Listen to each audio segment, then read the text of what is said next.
Hi all, it's Lynkstorm and this is part 30 of my Let's Play for Fallout New Vegas.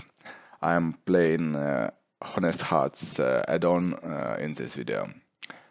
And I finally made it to the Sorrows camp, which is another tribe, another friendly tribe in Zion Valley, which is not trying to kill me. The first one is Dead Horses, let me remind you about it. And they use melee weapons in form of Jaguar gauntlets as self-defense against white legs. But honestly, I would prefer to remain with my fellow from Dead Horses who use a gun, because ranged combat is a cool thing to have, especially when my character is focused on melee.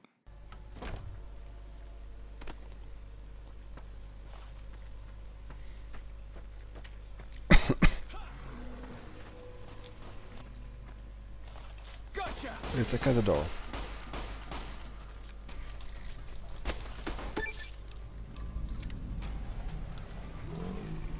That's that then. It was very, very dangerous. I don't remember whether I have anti-venom. The Narrows up ahead. That's the Sorrows territory. They're peaceful enough, but you don't want to make them mad.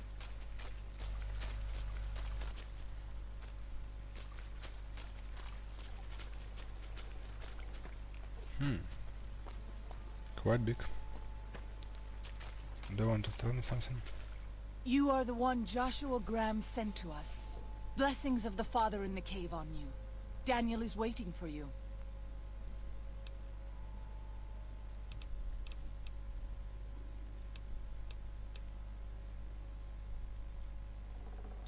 Have you not heard of the God of the New Canaanites?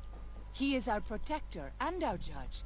He helped our ancestors find their place here in Zion. He gave us many gifts, but we are not to seek him out. His caves are forbidden to us. Those who seek them out are taken from us.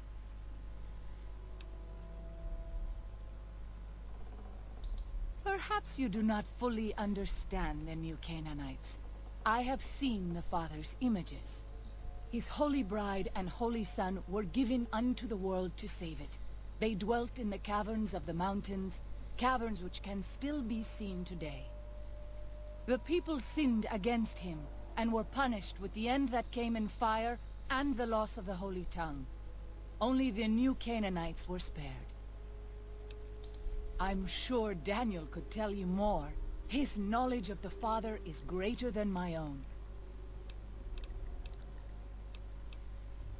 We have dwelt in the Narrows since the end that came in fire, when the Father in the caves punished the world and made us forget the holy tongue.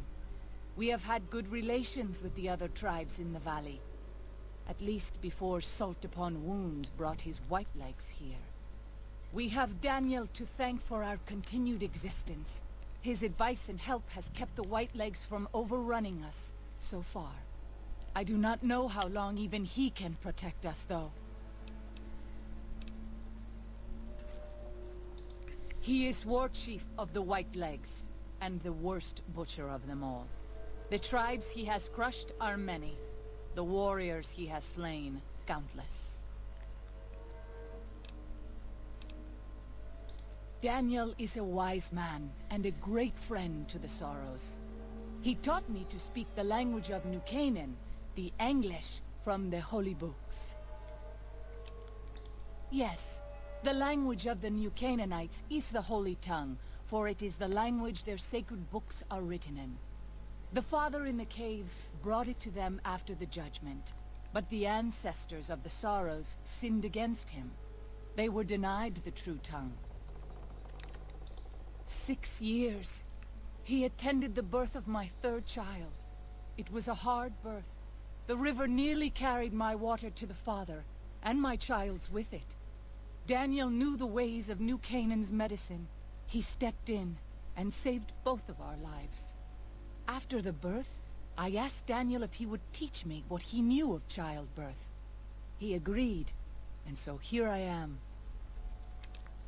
What would you speak of? Sorrow's Yaoguai fist is a sacred symbol. It shows that we belong to the tribe and have willingly undertaken a dangerous quest to aid the tribe. Each Sorrow makes his own, and only after hunting and slaying a Yaoguai that threatened our people. Our shaman, Whitebird, oversees the rites. Perhaps if you spoke to him, he would allow you to undertake such a quest. Waking Cloud is my name. I am midwife to the Sorrows. It sounds ill-omened, no? Midwife to Sorrows? The children and the old have already been evacuated from the camp. They are safe enough, unless the Whitelegs come for us in force.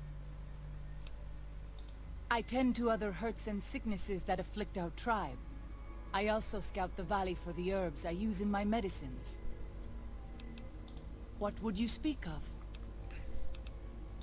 Then I will look forward to our next speaking. Nice to speak with you. Oh, here is Daniel. The dead horse has told me details about the attack on your caravan. A stranger's sympathy might not count for much, but for what it's worth, I'm sorry. The Sorrows will mourn your friends too.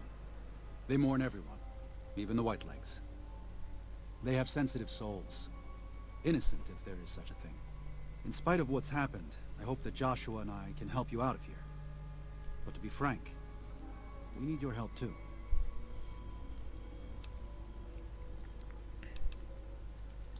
Well, I'll be. I was starting to lose hope we'd be able to get any of this, much less all of it. Tribals are smart, but, well, they're ignorant. Letting go of a taboo is difficult for them. So I knew it would have to be one of us. Turns out all it took was a Gentile, or, no offense. These supplies are a godsend. But if we're going to evacuate Zion without drawing more Whiteleg attention, I need you to go back into the valley. Specifically, I need you to scout out some locations for Whitelegs and try to recover a map of Grand Staircase, a wilderness area to the east. There's also the matter of the roads. We're going to be heading out of the east side of the park, but I'm not sure the way is clear.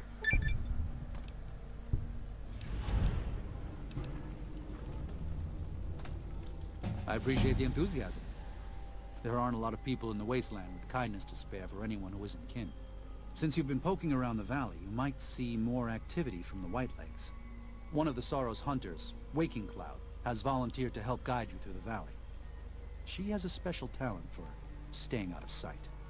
After this, it's just a matter of getting everyone out of here safe and sound. And hopefully, you can head back to the Mojave without any more trouble.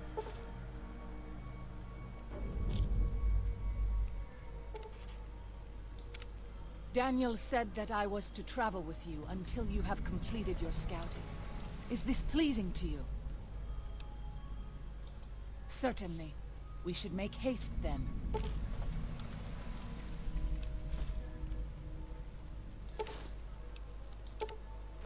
Okay, let's see what we can do. First I want to speak with this Daniel man. I'm glad to see you're still with us. How can I help you?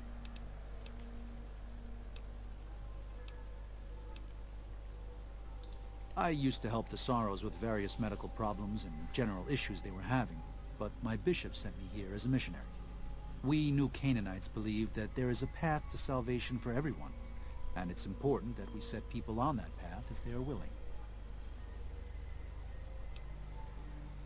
I'm trying to make amends for allowing our problem to become their problem. The New Canaanites, I mean. The Whitelegs have always fought with us. And with Joshua returning, Caesar has motivated the Whitelegs to stamp out the New Canaanites entirely. That means the tribes we work with, too. It's already happened. I just want to prevent something terrible from happening to the Sorrows. Yes. But not just Whitelegs. Raiders, too.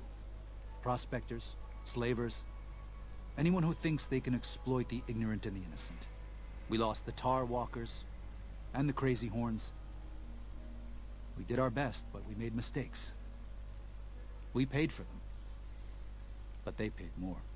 I'd like to get out from under that debt someday. Until then, It's enough to stop ourselves from getting deeper in the hole. To remove the Sorrows from harm's way. I have to give credit to the Whitelegs for finding their way here. Though I imagine many died in the process. But they can't follow us east. Not into the Grand Staircase. They don't know how to live off the land. We head there. We can find some safety. Of course. There's an old saying that goes, if you want peace, get ready for war. You've got me figured half right. I'll shoot dead any white leg that tries to creep into this camp. But it's only to protect the Sorrows. The Lord helps those who help themselves. But the Sorrows don't know how. Joshua and I do. Since I got them into this mess, I need to get them out.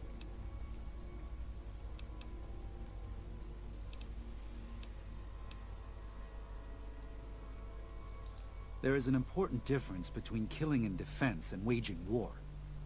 Even a Gentile like you should know that. Joshua is a living Bible of all mankind's miseries of war. The debt he has levied through his actions, he repays every day. He is a monument both to God's unending forgiveness and to humanity's unfathomable capacity for cruelty. It's written on every inch of his body. When you look at him, do you only see a man of God? Beneath those bandages, he is burned flesh. As he burns, so does he consume everyone around him. Joshua wants to fight because the Whitelegs have stoked the naked flame inside of him. You see the light, but do not yet feel the heat. I can pray that you never will. But it isn't up to me, and it isn't up to God. It's up to Joshua.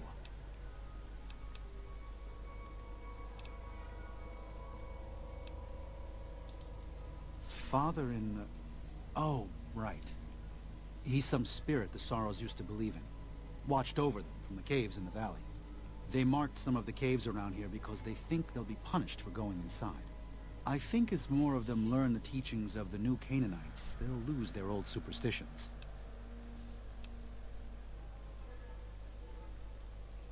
Oh?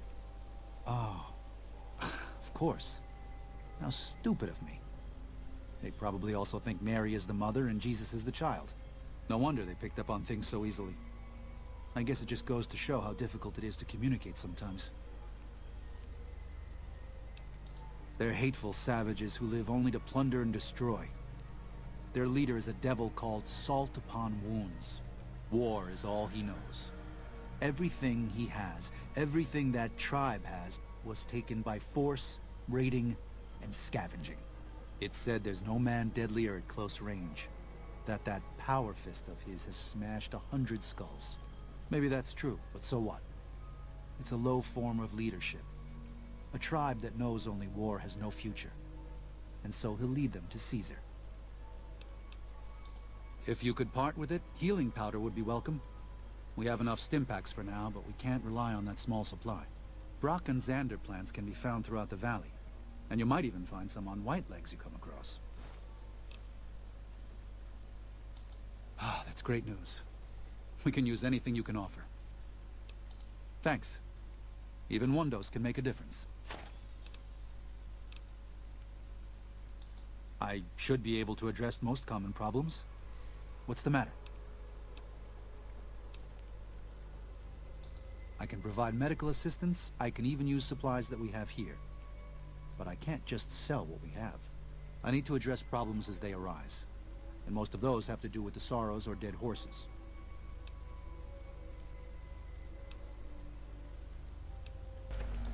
I do.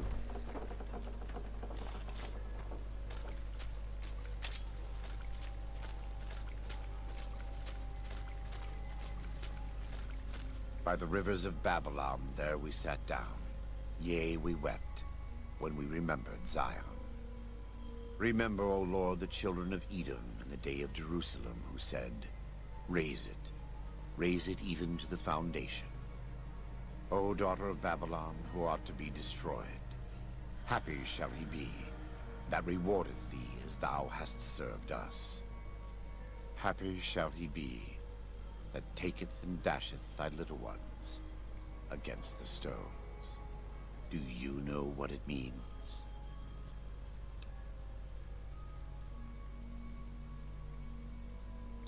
Given those two choices, yes.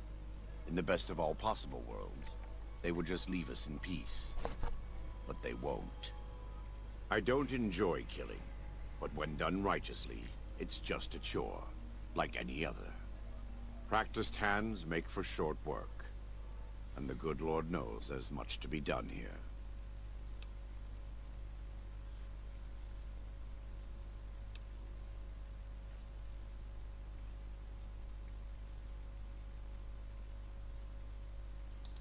Daniel and I don't agree on everything, but in our hearts, we both want what's best for the Sorrows and dead horses. You've seen what the Whitelegs do, and I think you know what has to be done. If Daniel hears it from someone other than me, well, Zion may not be lost to us after all.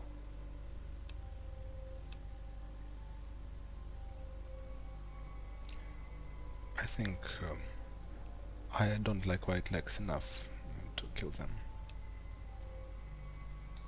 Thank you. It will be for the best. So let's return to Daniel then.